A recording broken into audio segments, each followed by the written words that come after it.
Okay, I want to deal with this right here, which is AIDS and Ebola.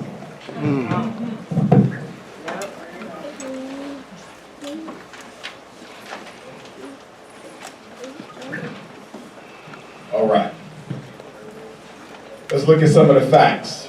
AIDS, from 1981 to 2004, more than 20 million people have died from AIDS worldwide, most of them of African descent.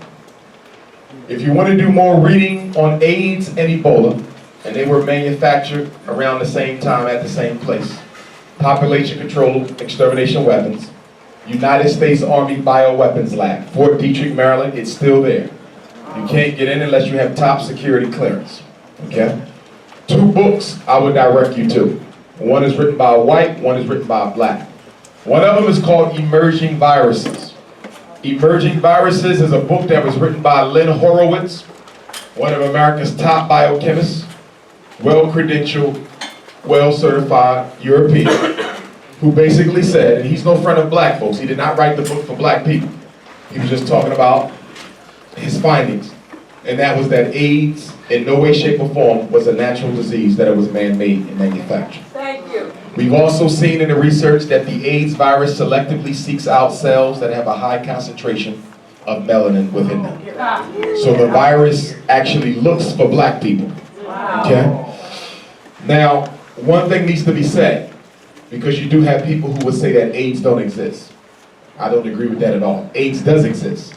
But what I will agree with them on is that they keep expanding the definition of AIDS on purpose to include things that are not AIDS because it serves the profit motive. The more people diagnosed with AIDS, the more drugs you push, the more money the Wall Street drug companies make. Everybody follow me?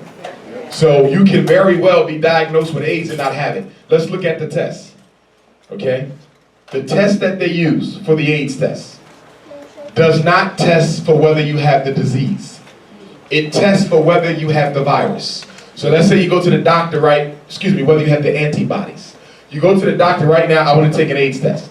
They're not testing to see whether you have AIDS. They're testing to see if you have any of the AIDS antibodies that any of us can have at any time because you breathe them in through the environment. It's just like testing for cancer antibodies.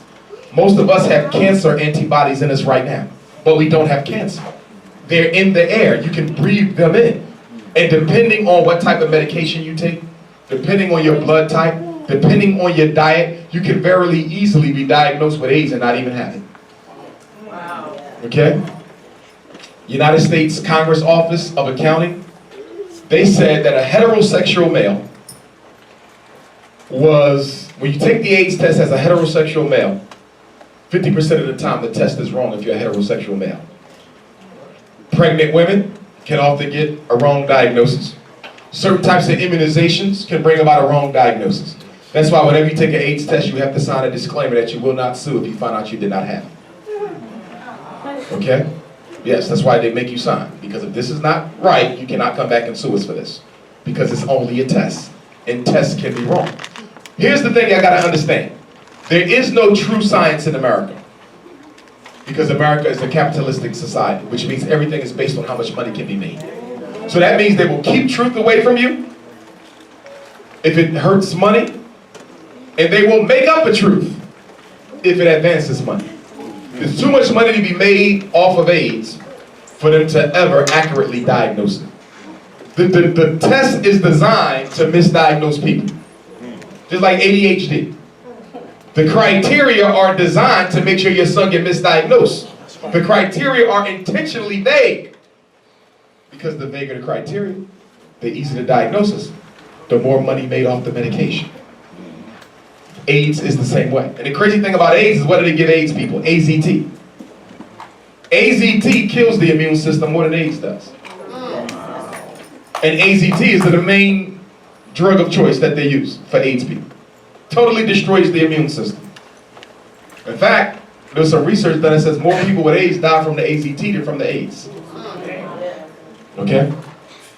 In Africa, they lump everything in as AIDS and Ebola. They're doing it right now. Buddy of mine from Liberia, he said that they are poisoning the water supply. People are getting sick from the water, And they're calling it Ebola even though it's not. Because that way they can do what? They can incarcerate people. Medical incarceration. They can contaminate you. Concentration camp. So we got to be on the lookout for how they just expand. So there is a such thing as Ebola. But you got a lot of people being diagnosed with it who don't have it because it serves a political agenda. AIDS is real.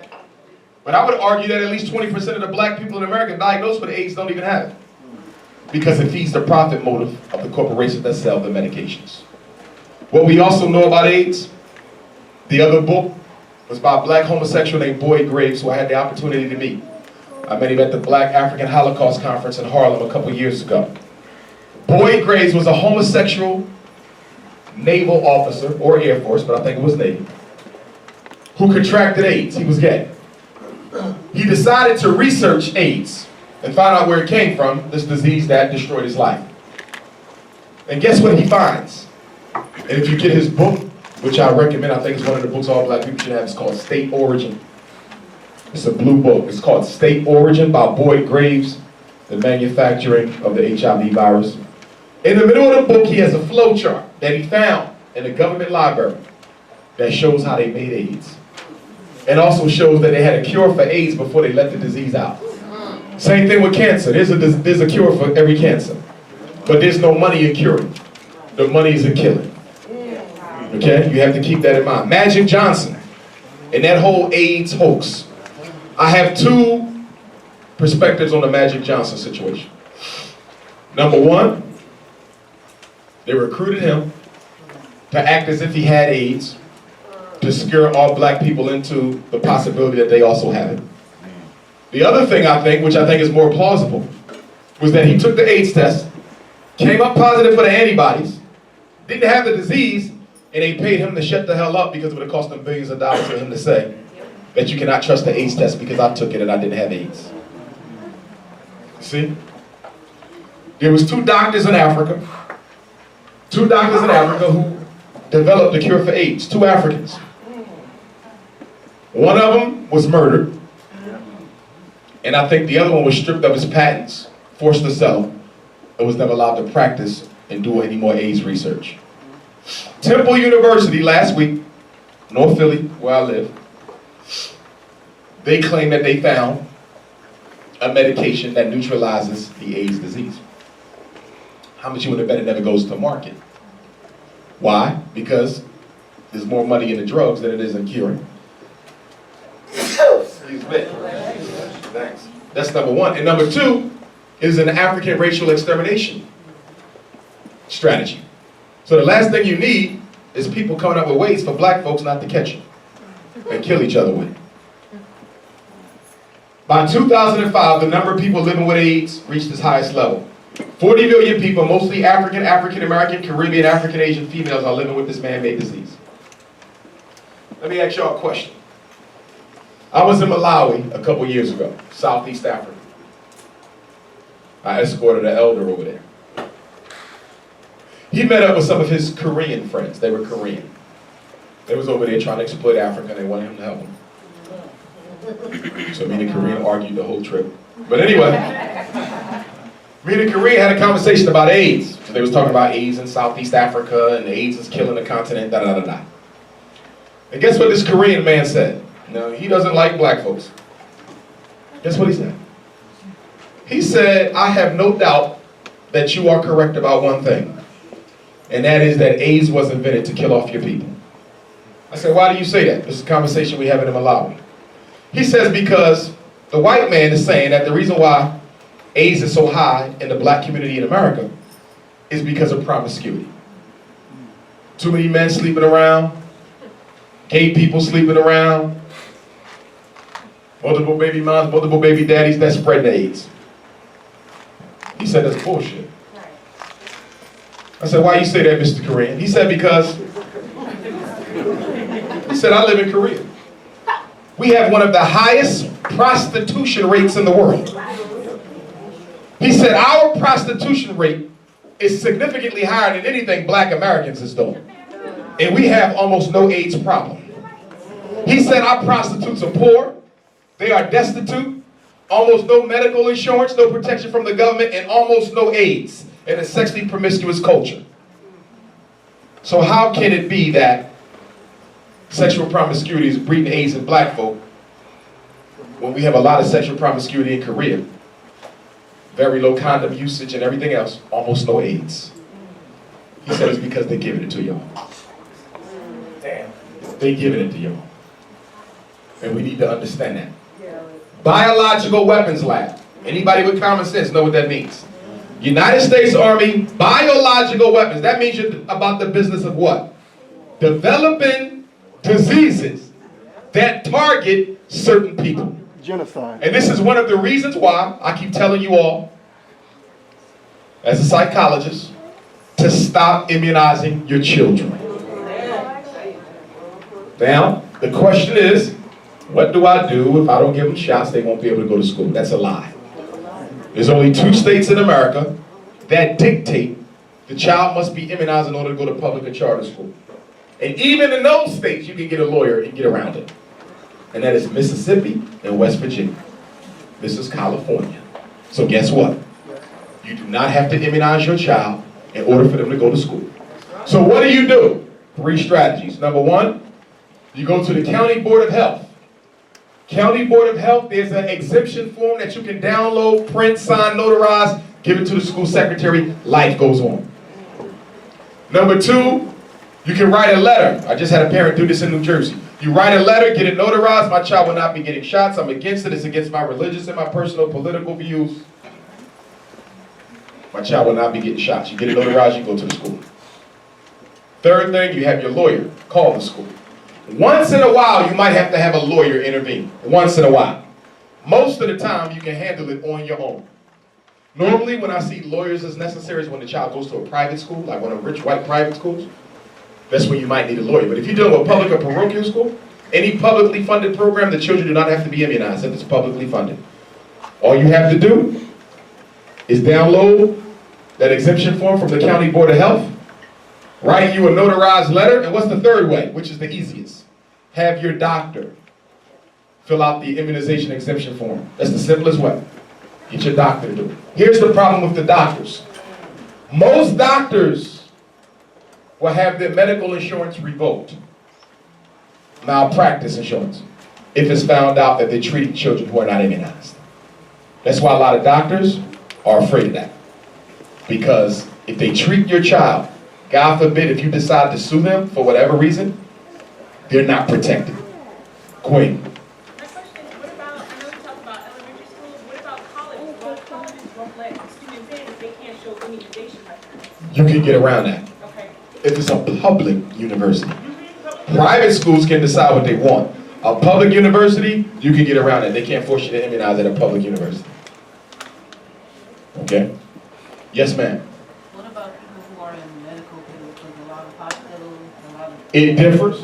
I do know for a fact, if you're a nurse or a doctor at a public hospital, okay, you can get around it, because I knew of a nurse who did. However, they made it so difficult for her to do her job, she just went ahead and got the shots. They required her to wear a certain type of an outfit, a certain type of a face mask. I mean, she was looking like an alien or something when she went to work. But you can get around it if it's public. If it's private, they can dictate whatever they want. But even still, you have a little bit of leeway. Okay? So, stop immunizing the children. In my experience, our children who are not immunized are healthier than the ones who are. They catch less colds, they can sit still longer, more intelligent, more disciplined across the board. Not for everyone, but generally, from what I find, your child can only be benefited with the immunization. It also works when you leave the country. You're going to Africa. There is an international immunization exemption form that you can fill out that precludes you from having to get a shot to go home. So there's, even on an international level, you don't have to take the shots. Now, some of you are saying, what's the problem with the shots? White people take them too. Let's talk about that. I knew a brother who used to drive the trucks that delivered the immunizations in Philadelphia.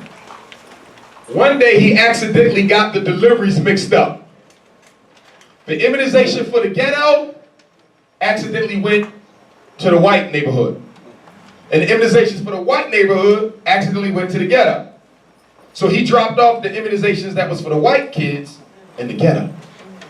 Before he can get up to the white neighborhood to give them the ghetto immunizations, he got a phone call. He didn't even know he was under surveillance.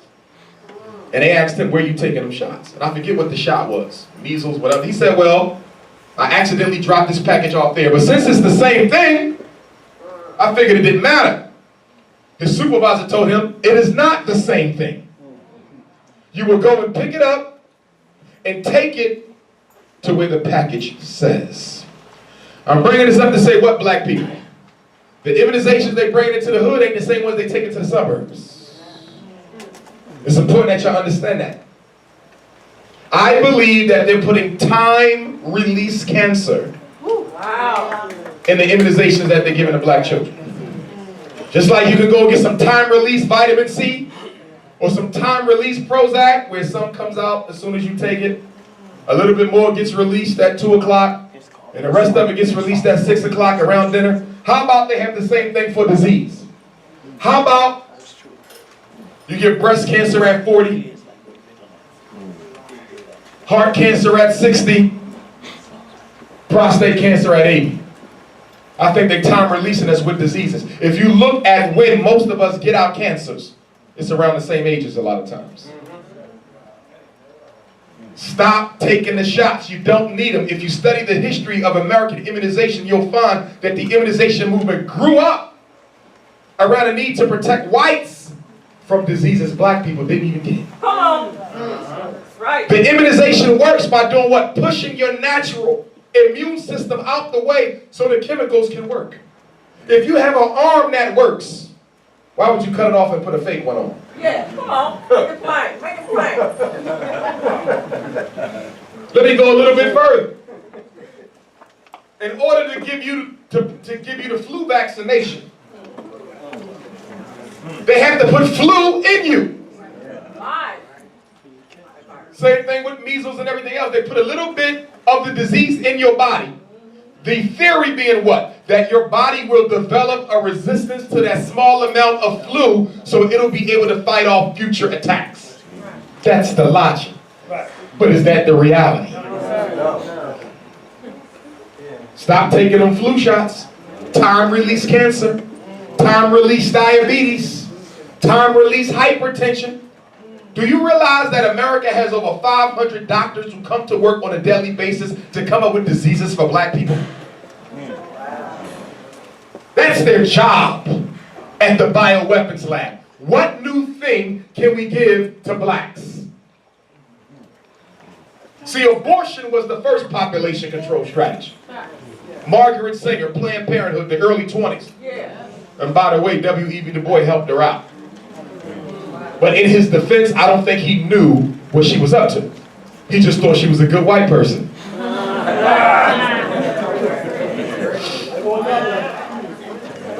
And where did Margaret Sanger go to push Planned Parenthood? The black church. That's her first place. That's where she got her most support. She got with the pastors and said these women need to stop having these babies out of wedlock. They're not married. And the pastor said, See how they use them? And speaking of Planned Parenthood, I don't know if you know this, but 85% of Planned Parenthood centers are adjacent to black ghettos. Now some of y'all gonna say, well, white women get abortions too, but not at the rate you do. Black women have the highest abortion rate in the developed world. The only other women who get as much abortions as you are your sisters in South Africa. Ain't that interesting? Ain't that interesting? We've aborted over 3 million African lives since the 70s, which is interesting. Because if you look at the black-on-black male homicide rate and you compare it to the prenatal and extermination rate, I think abortions are leading homicide. I'm not dealing with this from a moral perspective. I want to be clear. It ain't about judging you. I'm just saying we got to rethink our political behavior. And they keep talking on us, talk about the Latinos is taking over. Well, let's talk about that. First of all, what the hell is a Hispanic in the first place? Do you know what a Hispanic is? A Hispanic is an African who speaks Spanish but who don't want to be an African. Their grandmothers are just as black as yours. Okay? My great-grandfather Cicero was a Spanish-speaking Cuban. Okay? And if most of you shake your family trees long enough, you're going to get a couple so-called Hispanics drop out as well, because during the transatlantic slave trade, they didn't bring us straight over to America. They took us to the Caribbean. And what were the two largest slave ports in the Caribbean up until the 1800s? Cuba and Puerto Rico. For those of you who know your Marcus Garvey history, you know that Cuba and Puerto Rico were the two most thoroughly organized Caribbean nations for Marcus Garvey's movement. Yes, sir. Imagine that. But the problem was when those so-called Hispanics, Spanish-speaking Africans came to America back in the 20s through the 60s, and they was filling out their paperwork, they would check white. Blacker than you. Head nappier than yours. White. And the white man said, hold up, what's going on here? They not white, they black. But they said, no, we don't want to be identified with them. We special. So in the 1960s, 1970s, white man said, I'm going to give y'all your own title because y'all not white. Y'all cannot claim white. Ain't nothing white about you. You got a big butt, big hips, just like the black women do. Ain't But what we want to do, we want to let you call yourself Hispanic, which is not a cultural word. It is a political title that the government created. Do your research. You don't have to believe me. And from 1970 into 2014, they've been letting Spanish-speaking Africans get away with calling themselves Hispanic. That's why when you look on the census or any job application, what do you see? Hispanic, not black. Black, not Hispanic. If Hispanic ain't black, why the hell you got to qualify it? Because it's the same people. Slave master dropped some of us off in the Caribbean and taught us Spanish, and brought the rest of us up here and taught us English. Same people. But that don't mean I go out recruiting Latinos, because some of y'all like to recruit people. Stop recruiting. Some of them are some of the most racist people you'll find. Yeah, they might be your biological brother or sister, but they can't stand your ass. They are on a light skin supremacy movement, and they don't want to be bothered with you. So I say that to say, for my Latino brothers and sisters who accept their Africanity, they my brothers. There's some out there who do. But for the ones who don't, the hell with them. That go for black folks too. Okay? For any of you in here, if you don't want to be black, I'm done with your ass. I'm not trying to rescue people from their ignorance. Some of us want to go around recruiting people. You know you black, right? Fill out these papers. Come and join our team. We don't own nothing. Come play. The reason why you got so many black people who don't want to be black is because we losing right now. Exactly. If you want to play football, if you want to join a football team, do you go find a team that ain't won a game? Or do you go find a team who's been winning consecutively? It is not within human nature to start at the bottom and go up to the top if you can start out at the top. So when Hispanic comes to America, the Hispanic say, okay, I know I'm African, but they ain't got shit. I'm going to go ahead and play the white card. Or the son. Or the Latino card. But I ain't going to say I'm black, because what good is saying I'm black in a place where blacks get no respect? That's why they do it. I understand it. I don't accept it. It's trifling, but I understand it. So that means 50 years from now, when we fix our problem, we got our own everything, they're going to come right on back. Julio and all of them. Red, black, and green. I need a job, Dr. Umar. You got to understand that. It's the politics of the race in between. It's the politics of the race in between. We got to be able to understand it. My biracial brothers and sisters, they African like the rest of us. But they have to make up their mind, some of them. On whether you want to be a part-time African or full-time African. I know I'm not talking about my brother back there. Some of my other brothers and sisters who might be of mixed parentage, you're still African like the rest of us. But some of them have a schism, right? They want to be black on the weekends and white during the week. Y'all know what I'm talking about. It ain't most of them, but some of them got that schism. I had a couple of them I had to check a few times. Like I'm noticing that when you with your white family, you don't even speak. Wow. See, you living two lives. Wow. It ain't that type of game. No. Make up your mind, you're either gonna be black or you're not. I don't even see what the hard part is because white folks are clear that you ain't white. They have no schisms and isms and shit. You ain't one of us. And it's interesting because when we talk about interracial marriage, and some of y'all think we in a post-racial society, well, No, we not. let me tell you a little story. When I was working on my doctorate, we had to do our practicums. And I had a white woman. And she was an attractive white woman. I don't see too many of them. She had a daughter with a black man. So she came to therapy. I'm a student, got to do my practice. I ain't got no problem. I work with anybody. So we doing therapy about her depression, and then I got to the root of the depression.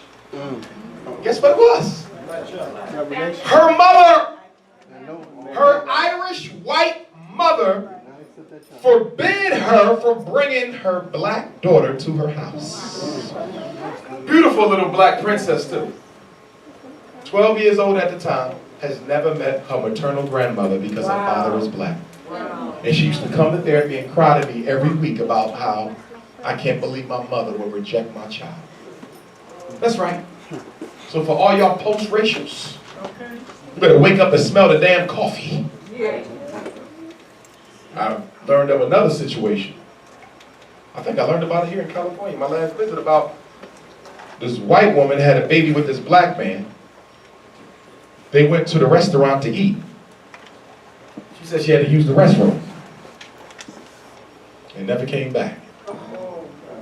She didn't want to be bothered with the fact that she had a biracial child. And this word biracial is just like Hispanic. It's a political creation. When you study blacks in America, you'll find that a lot of our people was biracial because of the slave masters' rape and exploitation. Nobody called Frederick Douglass biracial.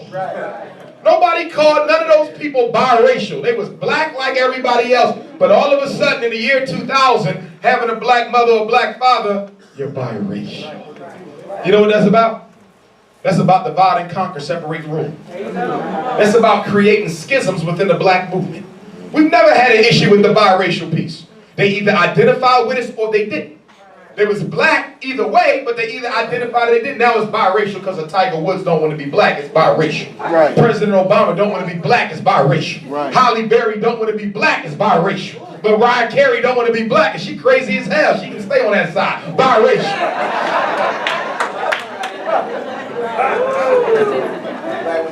And did you see what they did with the 2010 census? Now they got multiracial. Damn. Now you can be multi. So now you got black people shaking their family tree, helping the crackers fall out. Come on, I know I got one in this tree. So you can check the multiracial box. I go on college campuses, I got black folks with black skin, big lips, big nose, nappy hair, talking about, I don't really know what to call myself, Dr. Johnson, because I got Asians in my family, East Indians in my family, I got this in my family, that in my family.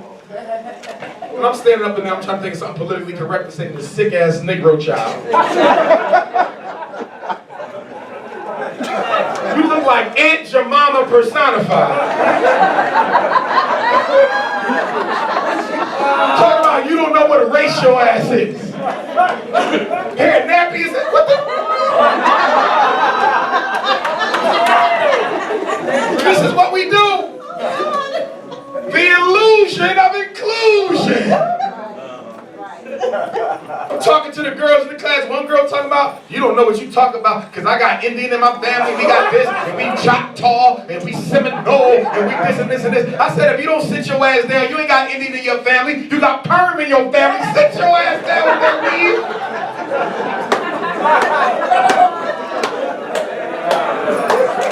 You got that from the Korean store, there ain't no damn DNA.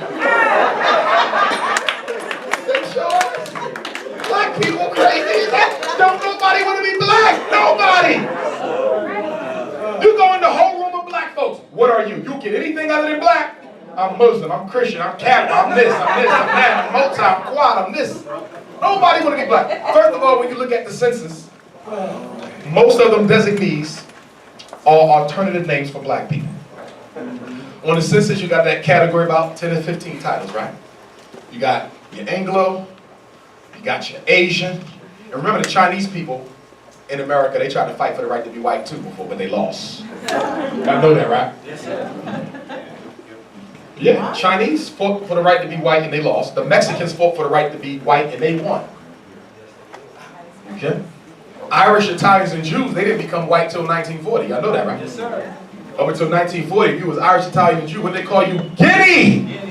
Why do they call you Guinea? Because that black hair and that olive skin means your ancestors was dancing around with the women from Guinea, Africa. Oh. Yeah. But the white man needed more people in his army. Because, you know, they're not too good on the reproductives. That's why AIDS and Ebola is important. See, the one thing you got to understand, if I put it in a form of a question, why is it that nearly every time a black man was hung in America, he was castrated? Now, they hung Jews, but they never cut their penises off. They hung Italians. They hung Irish in America. They hung Chinese in America. The Anti-Chinese Act was brutal, but they never castrated them. But 9 out of every 10 times when they hung a black male, they castrated him. Do you know why? Because that was the white man's insecurity. Not the size of the penis. That's where y'all get wrong. Because not every brother is blessed. Let's not get it messed up. Let's not get some sisters know what the hell I'm talking about. Okay, can we keep it real, brother? Okay? Okay, some brothers had a white ancestor who won out. Willie Lynch came to live. Okay? It wasn't for his size. It was for his genetic power, not the size. It's the genetic power. No matter what his size is, when a black man lays with a woman of any other race, the product of the relationship is an African baby. We are genetic dominant. They are genetic recessive. So if I'm a genetic recessive who got plans of taking over the world because of our own genetic insecurities, if I can't match the black man's genetic power, I can't match his genetic penile power, that means I have to come up with an equalizer. And it's called the big black gun. If the white man wants to kill black life, he has to use a gun. If a black man wants to kill white life, he only has to use his tools. You see the difference there? We don't have to kill nobody. We want to turn a nation black, we ain't got to kill nobody. We just have to cohabitate with the women. In 20 years, that country will be tan. 40 years, that country will be brown. In 100 years, it will be black with one black man. But if the white man was to come into an African country and change the color of the people, he has to systematically exterminate. That's why the gun has always been called in American culture the great equalizer. What are you equalizing? You're balancing the genetic power of the black man with your power of extermination. And that's why whites are so damn gun crazy to today. It is the equalizer. Now, we got to understand that when slavery ended, the United States Congress decided on a 0 population growth rate for black people. Do your history. One of the first deliberations in Congress is what to do with the Negro. Well, they said the first thing we're going to do is not let his numbers grow. That's the first thing. And abortion was so effective to that end. In fact, they don't even just do abortion no more. They do hysterectomies now. I remember I was in South Africa, riding to the airport. And for those of you who are interested, I'm going to have my second group trip to Africa, July of 2015. We're trying to do South Africa, Ethiopia, and Ghana. So start saving your money. Try to save about $5,000. No, you cannot bring your white girlfriend with you. No. Try to save about $5,000. You probably won't. I'm trying to get the tickets as cheap as possible. I'm not making any money on the trip. Can you repeat that? 5,000, Ethiopia, South Africa, Ghana. Okay? Don't bring your white girlfriend. Some of y'all try to cheat and y'all go get what they call them a Mediterranean woman. You don't really know what. Can I see your birth certificate? What are you? Half orange, half purple, you? Cheat. Call yourself cheat. sign up? I should have the package ready when I get back out of here on November the 1st.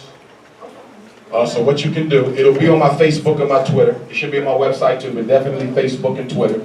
So on Facebook, you want to get with me at DR.Umar Ifatunde, I-F-A-T-U-N-D-E. DR.Umar Ifatunde. Not the other DR.Umar Johnsons. Even though those have my face on it, those are not my page. Those pages are managed by the FBI, the CIA, and Homeland Security. What? Okay? I got unfriend that one. I got a lot of fake pages floating around. I got one fake page with like 30,000 likes on it. I don't even know who run the page. Got me on it and everything. Okay? What? It's called Diversion. Wow. DR.Umar Ifatunde is the one that I control. Okay. I'm glad you said that. I-F-A-T-U-N-D-E. I-F-A-T-U-N-D-E. Just like it sounds. Ifatunde. DR.Umar Ifatunde. Twitter, DR.Umar Johnson. WhatsApp, DR.Umar Johnson. Instagram, DR.Umar Johnson. Or you can text me on my phone. 215, this is my personal cell number. Take it down, put it in your phone. 215-989-9858. 215-989-9858. You can text me around November 1st. I'll be back, Los Angeles, the Ebonics Conference at Charles Drew University on Saturday, November the 1st. I'll be back for that. Repeat that one more time. Which thing? The number. 215-989-9858. Ladies, it ain't that type of party. Okay? You send me a picture, and it's ugly, I'm gonna send it back with a restraining order. Hallelujah! Hallelujah! So, that's myself. Now, 95% of those with AIDS are living in the developing world. Black folks. Have you ever heard of the smallpox vaccination scandal? Back in the 1980s, the World Health Organization gave homosexuals in Los Angeles and Chicago and heterosexual blacks in West Africa a smallpox vaccination. And within 5 years, everybody they gave the smallpox to came up HIV positive. And you out there getting shots for flu viruses and shit. Oh, my Lord. You done lost your mind. And you got your kids. H1N1. You gave your child an H1N1 shot, Hispanics and Negroes. H1N1 shot. That sounds nasty. Bird flu. Yeah. So they put the little bird flu in you to stop you from getting the bird flu? Are you crazy? You don't take nothing they got. Why would the people trying to kill you help you live? Okay?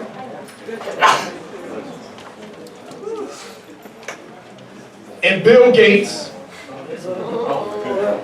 he was caught on tape at a meeting. You know, he's a Bilderberg now. He finally got recruited to the Bilderbergs. The Bilderbergs is the highest ranking white supremacist roundtable think tank. He finally got invited about 2 years ago. Now, he's the richest man in the world. He just got invited, so you can imagine who the name is. He's over in Africa spreading disease through immunizations. Bill Gates is over there trying to make sure all the mothers are healthy before they have their babies, give them a prenatal shot, kids get the flu shot. Who the hell need a flu shot in hot-ass Africa? Okay? Common sense ain't common. Well, anyway, they caught Bill Gates on a radio interview. It wasn't a radio interview, excuse me. They caught him in a conversation. I don't know how they got to tape it. He was saying that if America's current program in Africa continued, we should be able to successfully reduce the population by 20%. Has anyone ever heard of Global 2000? It was a presidential decree, I think it was Jimmy Carter. That's right. Who said that we want to eliminate half the black people in the world by 2000. Now y'all see me 14 years late, right? That's right. They said they wanted to eliminate half the blacks on the planet. Hillary Clinton, former Secretary of State. Hillary, what did she say? Hillary said that America's #1 threat to national security is not Al-Qaeda, not the Taliban, not radical Arab Islamic terrorists. Guess what the #1 security threat is to America? Population control. That's right. They're more concerned about you having a baby than the Arab blowing up a damn tank somewhere. And of course, we know the Iraq ain't blowing up. Most of that stuff is being done by the CIA. They ain't done a damn thing. Anybody think 911 happened by Arabs, you crazy. All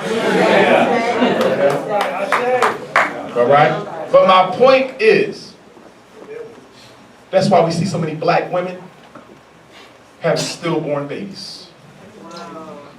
How can the black woman have the highest infant mortality rate in the developed world when you've been having babies longer than anybody else on the planet, and now all of a sudden you can't have them right no more? Right. Somebody talk to me. Black women been having babies for 2 million years, and now all of a sudden you can't do it no more. They're coming out dead. One eye. Well, that might have been because of the daddy. But anyway.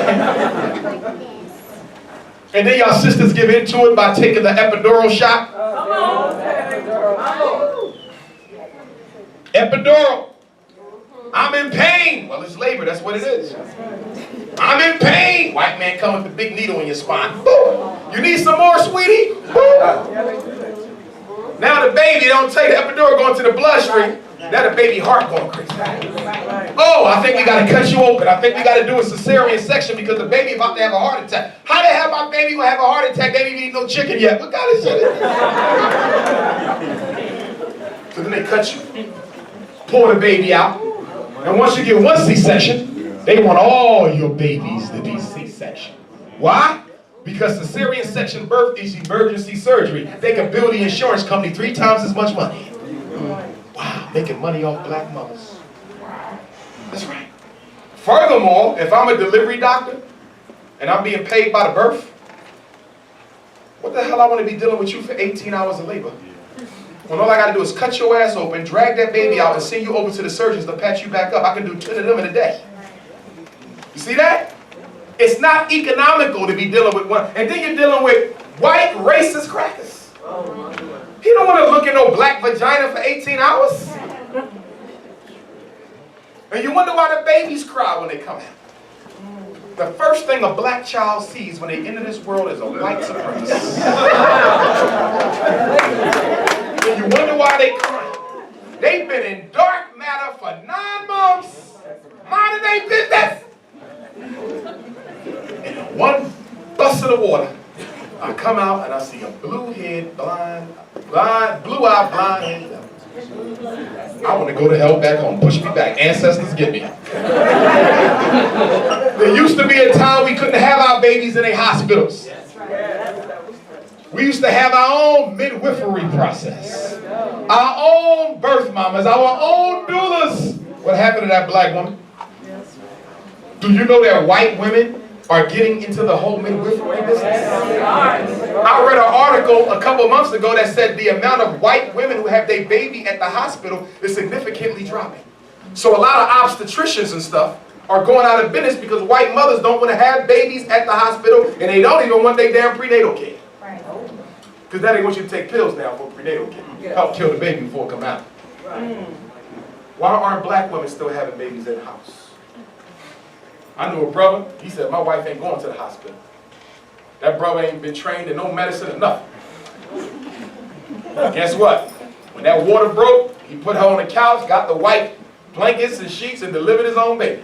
Wow. I don't recommend it, but I applaud it. Dang, man.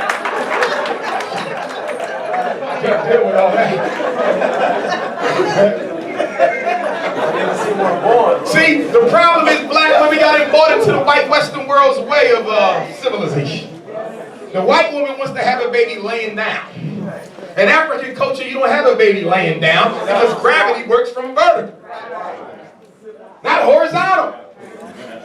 In Africa, when they have a baby, there's a place for that, and the mothers is out there, and the queen come and they do their rituals and the ancestors and the Most High, and they make you squat like you're about to take a dump. And you push the baby out and they come out nice and smooth. Because the hips is pushing and the gravity working. You want to be sexy. So because you want to be sexy, you got to use the epidural. Why don't they make you stand up in the hospitals? This is nice and quick and easy because that's not civilized.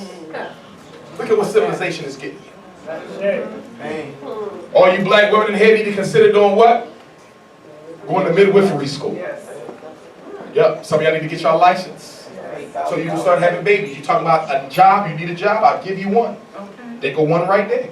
Charge a discounted rate. You get all the business you need in Sacramento. Because these white women charging $8,000 to come in your house and deliver your child.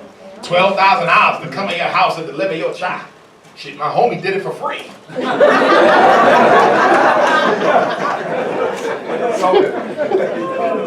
But I really think y'all sisters need to get into that. That's something we're going to have at the Frederick Douglass Marcus Garvey Academy for the girls. We're going to have a midwifery and doula program where I bring in midwives and doulas and teach our girls the science of giving birth. That's right. That's right. So when they graduate from school, they will know how to help other women bring that African life into the world. And from a political standpoint, what's the beauty of having a home birth? The white man don't even know that baby exists. Look at that! How many kids you got? None. You got 12. How many kids you got? None. I had them all in my house. You ain't gonna know about none of my damn kids. No taxes, no nothing. See, this is how it was back in the day. We ain't tell him how many people you got in your household. None of your damn business. And that's why y'all need to stop taking them censuses. I don't believe in filling out the census. The first census conducted in America was conducted at the end of slavery to determine exactly how many black folks were still alive. And they still conduct the census for Negro count. The census is about you. It ain't about, and then the bourgeois niggas come in and they say, we need you to fill out the census because that is how Congress determined how much money they want to give to the inner city in Sacramento. Now, how many damn censuses you done had since you've been alive, and what money you seen come to Sacramento because of the census? They ain't giving you no damn money. They use it so they can redistrict the political boundaries to destroy black political power. That's why they do it. Okay, we got too many black people living on this side of Sacramento. We got to change this because if we don't bust this up, they'll be able to elect anybody they want. So what we're going to do is we're going to build a highway right to the middle of the damn ghetto and split them up and put a strip mall on the main street in the black community and force all them to move out. That's right. They redistrict black power. They redistrict black power. And the other reason they do it is to know how many black folks exist. So when we do our next Ebola campaign, we know where to hit them at. Where's the highest concentration of black folks in Sacramento? That's where we're going to hit them at. And then we got to talk about environmental racism. Have anybody even done an environmental survey of Sacramento so we know what black people are living on top of? Are you living on top of a nuclear plant, nuclear waste, hazardous toxic dump sites? They did a study that showed that they had a disproportionate amount of hazardous toxic sites, not necessarily nuclear, but other types of toxic hazard near our historically black colleges and universities. Somebody said we need to do research and plot the cancer next to the damn toxic site and see if all this brain cancer and breast cancer and cervical cancer and prostate cancer, is it because the food we eat or is it because of the chemicals beneath our feet? Sacramento City College. Know your land. Know your land. Know your land. AIDS has reduced the life expectancy in several African nations to below 40 years of age. Such nations include Botswana, Malawi, Mozambique, and Swaziland. There's also propaganda with the AIDS thing. They try to make every African scared to go to Africa. Don't go over there, they all got AIDS. Don't go over there, they all got AIDS. First thing my cousin told me, listen, don't touch nobody while you're there, cousin. I'm going to Africa to have sex? I want to build something. Yeah, but I heard they got AIDS. I was watching CNN. #1 killer worldwide for those 15 to 49 years of African age. At least $7 billion is spent every year in America on AIDS medicine. Did y'all hear that? $7 billion is what Wall Street is making off of AIDS, and you think they're looking for a cure? And some of y'all suckers for this kind of stuff. We're going to have a diabetes walk. We're going to have a hypertension walk. Pepsi Cola is going to donate $2 million.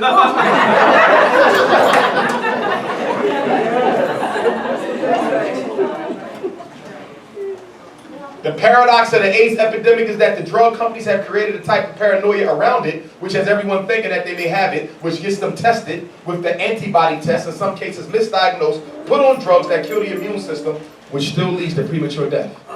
You died from the drugs, not the disease. But when you die, what they say, he died of AIDS. No, he didn't. He died of the drugs they gave him for the AIDS. 40 million people living with AIDS isn't enough for the drug companies. They want more people. More people. See, you gotta understand, white people want to live in Africa. White folks want to live in Africa. They tired of cold-ass Europe, icebox. And they ain't too happy with North America. Seasonal. They want that suntan year-round. But so they got to get us out of Africa. And a lot of people say, this, Apollo, how the hell are you going to get rid of all the blacks in the world? I'm not saying they can and they can't. I don't know destiny. But I do know they're doing a damn good job of it. AIDS is wiping black folks out.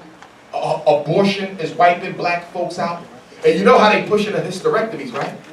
Through the missionaries in Africa. That's right, they're using Jesus to convince black women in Africa. I've been, tell me what I know. They're convincing black women in Africa to get their whole reproductive system taken the hell out for $500 US in the name of the Lord. Because if you fornicate and bring out that child, that will be a curse of God. It will be better for you to just take it out. And we believe anything white people say is real. And in Africa, they worse than you psychologically. Because colonialism in Africa didn't get to the 50s. They only 50 years out of theirs. You 150 out of yours. So they just now starting to understand that whites are not all they think they are. We already know. But they just now figuring it out. Remember, we started getting black Jesus pictures in the 70s. Remember Black and Pride? That's when they remixed Jesus into Lionel Richie. I'm going to save my Messiah, my Marcus, and some of y'all got Lionel Richie Jesus on your wall. That's right.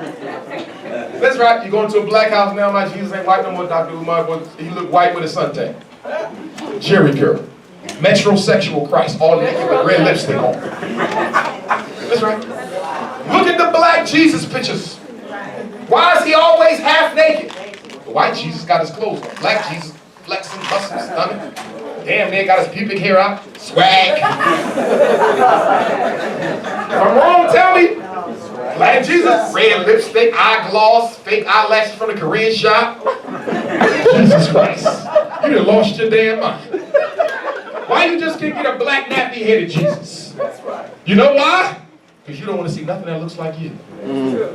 Like I said in Hidden Colors, you want to get the black church totally depopulated in membership? Put a nappy blue, black, purple Jesus up there. Nobody will come back to church next week. Like Dr. Ben said, religion is the deification of a culture. People take the best of themselves and they deify it. What did Dr. Kwesi say? He said, any times your deity looks like your enemy.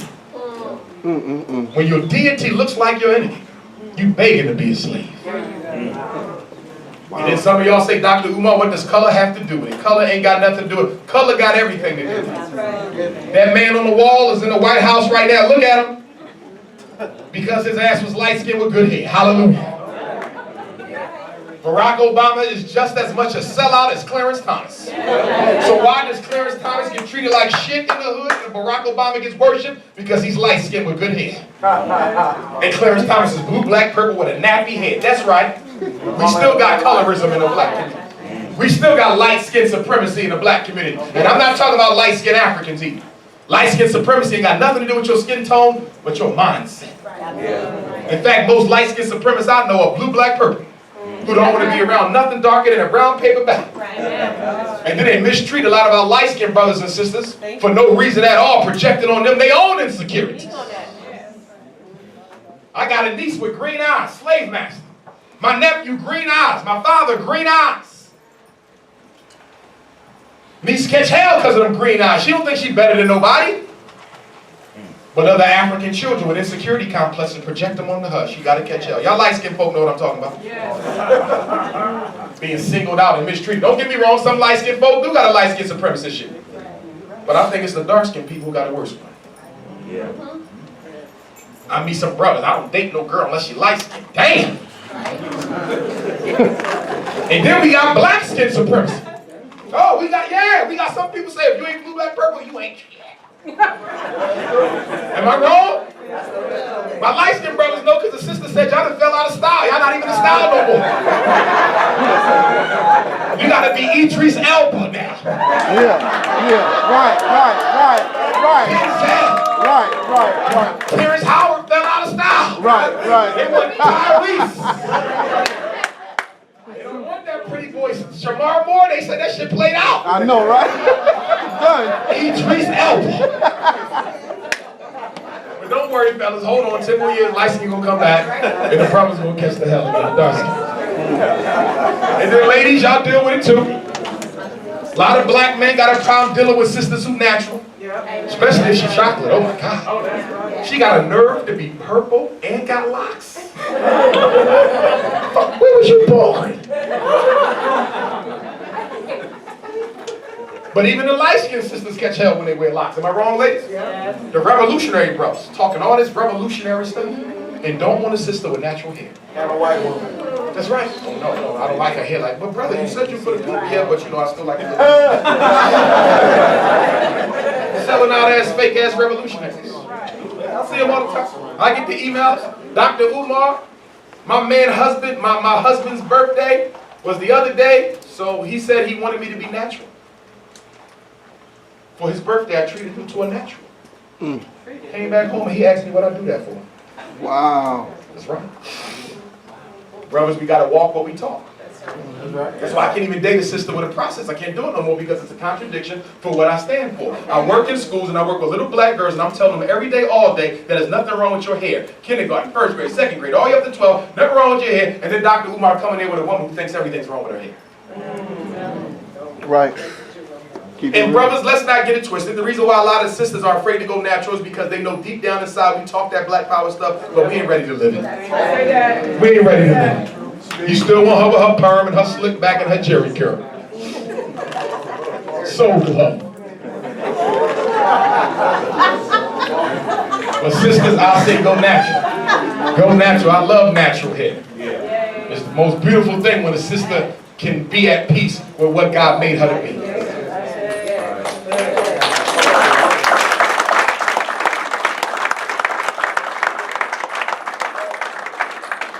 In many African cultures, you cannot even touch your hair until you went through initiation and rite of passage.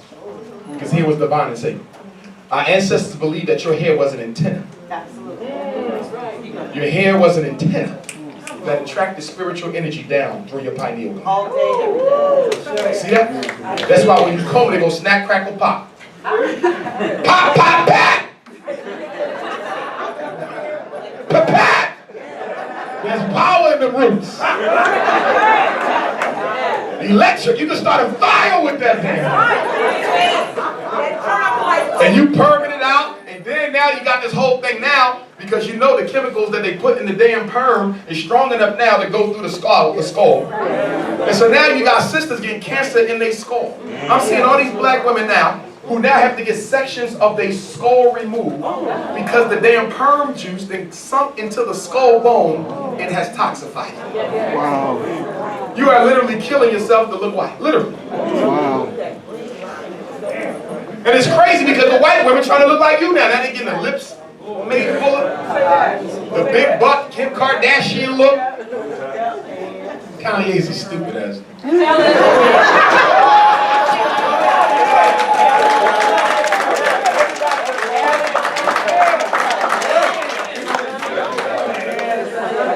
It bothers me that you got these rich black men who are willing to share and trade up a woman because she's of European stock but has the black phenotype. So the way they see it, they get the best of both worlds because I get a white woman with the big booty. And she going from Reggie Bush to Ray J to Kanye. If that was a black woman, they would have called her a whore. But because she's white, it's all right. Look at the fellas stand.